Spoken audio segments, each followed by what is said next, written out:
Hi, in today's video we're going to talk about the future of this organization. It's quite important, so if you follow this channel, please stay on. I want to talk to you. But before we do that, I want to give you an update on two of the most beloved dogs that we have currently at the rescue center at the White House. The first one is Klaus, and then is Lily. They are both doing okay, but they are both ill. Yesterday I got a video from Maribel telling me that Klaus was bleeding. As you know, he has a tumor. We were able to take some part of it, but the tumor remains in his face, the skull, and keeps on growing. So yesterday I got a video from Maribel telling me that he was bleeding.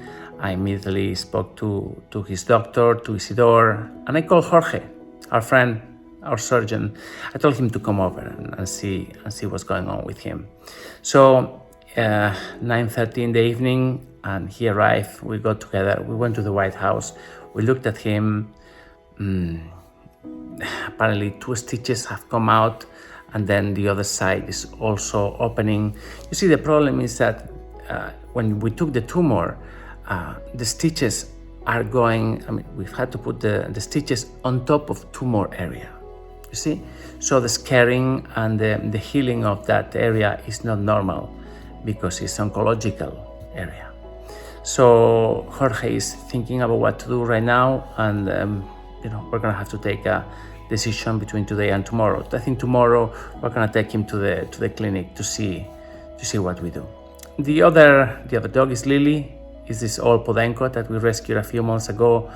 Old, senile, lovely dog, really, really lovely. She had heart problems. She had a heart murmur, as well as an arrhythmia. Now the heart issue seems to be stable, is balanced, but she had another problem, and it was a problem with her liver. As months are passing, there seem to be some nodules, some like little things on her liver, and it's not working properly. So she's feeling depressed. She's very inactive, and she's on treatment for that. And we're gonna see what we do. Now, the subject of this video. Let's talk about the future of this organization. I want to have like an open discussion, and I want to tell you what's in my head. So I have a few notes here, but I'm going to be speaking mostly from my mind. Now, I believe the future of this organization, we can talk about 3 types of future: short term, medium term, and long term.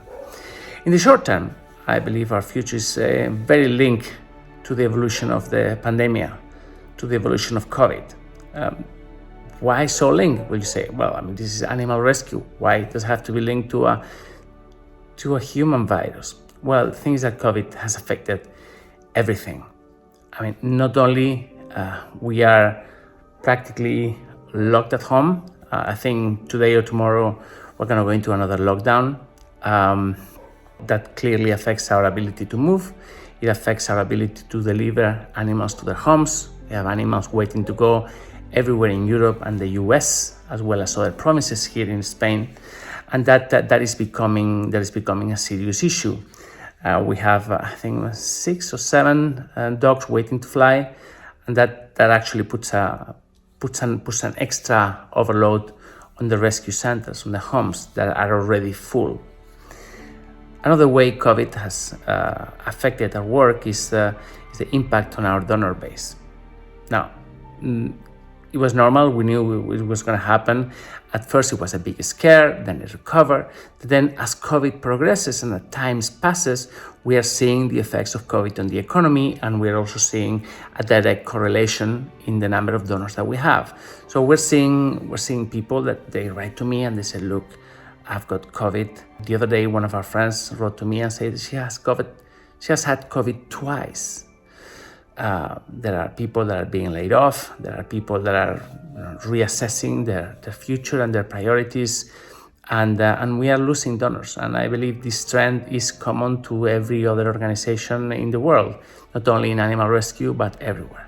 So to counteract this, I'm here basically asking you, if you've been here for a while, for a long time, and if you've been supporting our cause, please have faith. Stay a bit longer. The vaccine is coming. there are things that are going to improve in coming months. They have to, otherwise it's basically the end of the world, not only as we know it, but the end of the world. So to those friends of ours that have been with us for a long time, I want to ask you to please stay. We need you now more than ever. Then we have the issue of the hospital. I announced a few days ago that we have taken the decision to start our own hospital. This is as an answer, as a reaction to the consolidation of the veterinary sector here in Spain in the hands of a couple of investment companies. One especially, there's a Swedish investor that has been buying hospitals left, right, and center, and this has clearly affected the service and affected our relation with our own hospital. So after many years of collaboration with Hospital GER, we decided to reduce our exposure to them and to start our own hospital. I presented the project very briefly as a teaser here to our friends, and everyone loved it. I presented to my patrons and they all loved it. And I'm very happy about the reaction. I believe it's a natural evolution of what we do. We've always been focused on extremely difficult medical cases. We've been working with some of the best hospitals, and this is a logical evolution.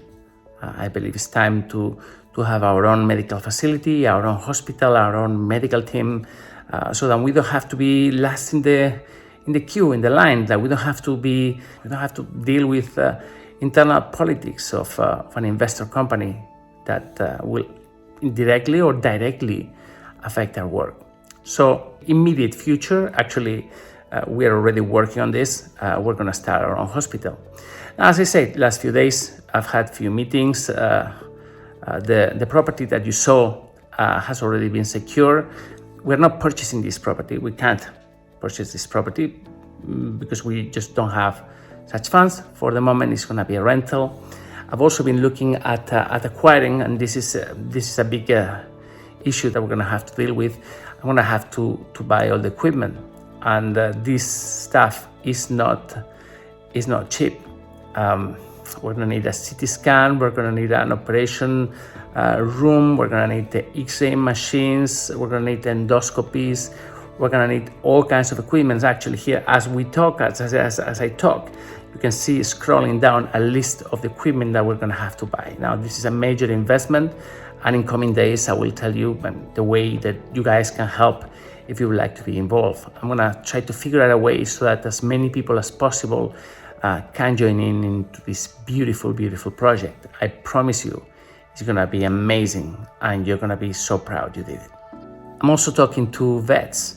We need to assemble a veterinary team. Obviously, some of our old friends will be helping us. We're going to have the help of surgeons that you've seen on this page often, and we're going to be able to continue to provide the highest quality vets, quality treatment to our animals. That's for sure. But still, we need to assemble a team. We need to have 2 permanent vets, permanent vet techs, and then build the liaisons and the relationships with vets that have been working with us in the past, and that will be able to come and help us on a specific basis. That's going to be very important. As I say, next week I should be able to tell you more, and we'll be launching the hospital project, and we'll be giving you a way to contribute and helping this dream become a reality. Another thing that we're going to have to fix is the situation of our app. Last year we worked really hard on developing a phone app. I think it was beautiful, but we've had some problems with the way it works. Our developing team didn't do the work as expected, and also, to be honest, I'm in charge of running that project, and I've been all over the place. So I'm going to be putting a special focus on the app in coming weeks as well, because it's a tool that at the moment is underutilized, and we all have telephones in our hands. It doesn't make any sense that we don't put special emphasis on our own app, and even more when this app has already been developed. So we have it ready.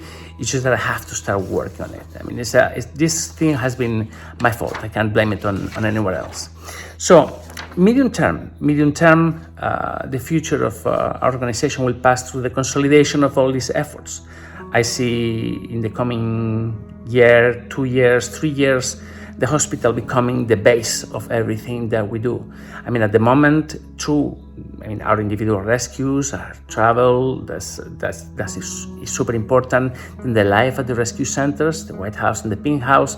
But I believe the hospital will be taking more and more importance and will become the daily, I would say, become like the center of everything, with like the central piece of all the story arcs that will develop around it. So that's going to be really, really important. We're going to be having some improvements in the White House and the Pink House, and continue building upon these rescue centers. I mean, I'm not dismissing the idea of changing locations and maybe moving from one of those two properties, but we'll see. I mean, we're having at the moment some work to do, the pipes, and I mean, there are some structural problems on one of the houses, so we might have to move out of there in coming months or even next year, but we'll see. I mean, who knows? Maybe there will be a complete move and we'll have like another big property or big place where we have all our dogs together instead of just on one, just on two. Anyway, we'll see. As I said, I'm just trying to put some ideas together, and then in the long term, and this is the scary part. This is the scary part. I need to start thinking about what's going to happen to Let's Adopt in, let's say, 10 years. See, there is a Chinese saying that says that when somebody reaches 50, between 50 and 60, it has to be focusing on building a successor, on grooming a successor, preparing for succession. And this is a scary thought, because although I feel young in the head, I'm probably 20, 25 still. The fact is I'm 50, and I see, changes happening. I've got 2 kids, they're 5 years old now, and I think that soon the new generations will start coming at our door, knocking on the door. And do I see myself here in 10 years? Probably mentally I will still be able to do it. Probably physically not so much, or I will start getting tired. I don't know. I mean, I need to start thinking about what's going to happen to Let's Adopt in, let's say, 10, 15 years' time. The fact is that I don't think you will want to see me here in 10 years. I don't know. I have no idea what's going to happen. Our current team, I don't know if any of them will be able to take over. My brother is great. He's a wonderful guy and so trustworthy. But we have a problem, is that none of our current team members speak English. So that will really limit the way this organization can talk to the world, the way we can continue growing our fan base and our donor base, subscriber base. So really need to think about how to do this. Linda and I are getting older, and I don't know what's going to happen. I would really like Let's Adopt to continue after I'm stepping down, and this is something that we need to talk. Anyway, just some thoughts into the air. Today I have a couple of meetings out to do with the hospital, so I thought that spending some time with you, putting this idea out in the open, letting you know what's inside here. It's scary when changes arrive and new projects arrive. It forces you to reflect and to see where you are and to see where you're going. And this is my mood here today. Anyway, guys, thank you very much for spending this time with us. Sorry to take so much of your time with this monologue, but I feel that it is important that we continue building and strengthening this connection between ourselves, and that you know where we are. Okay, you guys are a stakeholder in everything we do, and without you, we just couldn't be here. So, thanks a lot for being here. If you're a donor, If you're a sponsor, just please don't leave. We need you now more than ever. The world is in really going through hell, and without you, we just couldn't be here. So, more news about Klaus tomorrow, more news about Lily tomorrow, and next week we'll be telling you more about the hospital. Lots of love, and thank you.